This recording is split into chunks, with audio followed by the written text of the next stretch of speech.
कालचा व्हिडिओ आपण बघितलं असेलच.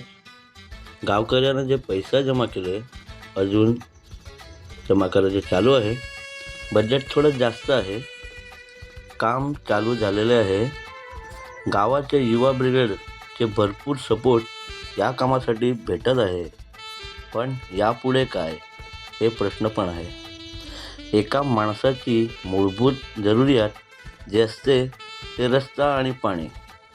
गावात पाण्याची लाईन नाही आणि रस्ता बनून 26 वर्ष झाली. रस्त्याची दशा तर तुम्ही बघत आहेतच. गावात रस्ता बरोबर नाही म्हणून मुलांना लग्नासाठी मुली देत नाही. दुसरे ठिकाणचे गावातली मुलीसुद्धा तयार होत नाही. मग काय, गावाचे मुलांना काय गाव सोडून द्यावे की काय, हे विचार येत असेलच. आणि आपण बघतच असेल. आता गावाच्या यंग ब्रिगेडला एक प्रश्न पडलायच आहे. या गावात मुलाचा जन्म घेतलं ते चुकीचं की काय? आणि एका बापाला पण हेच प्रश्न पडत असेल, मुलगा आला पण सून कुठून आणू?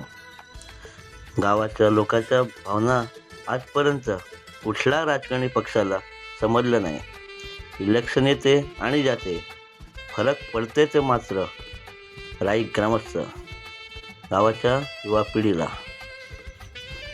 आपल्याला विनंती करतो, हे व्हिडिओ शेअर करा. धन्यवाद.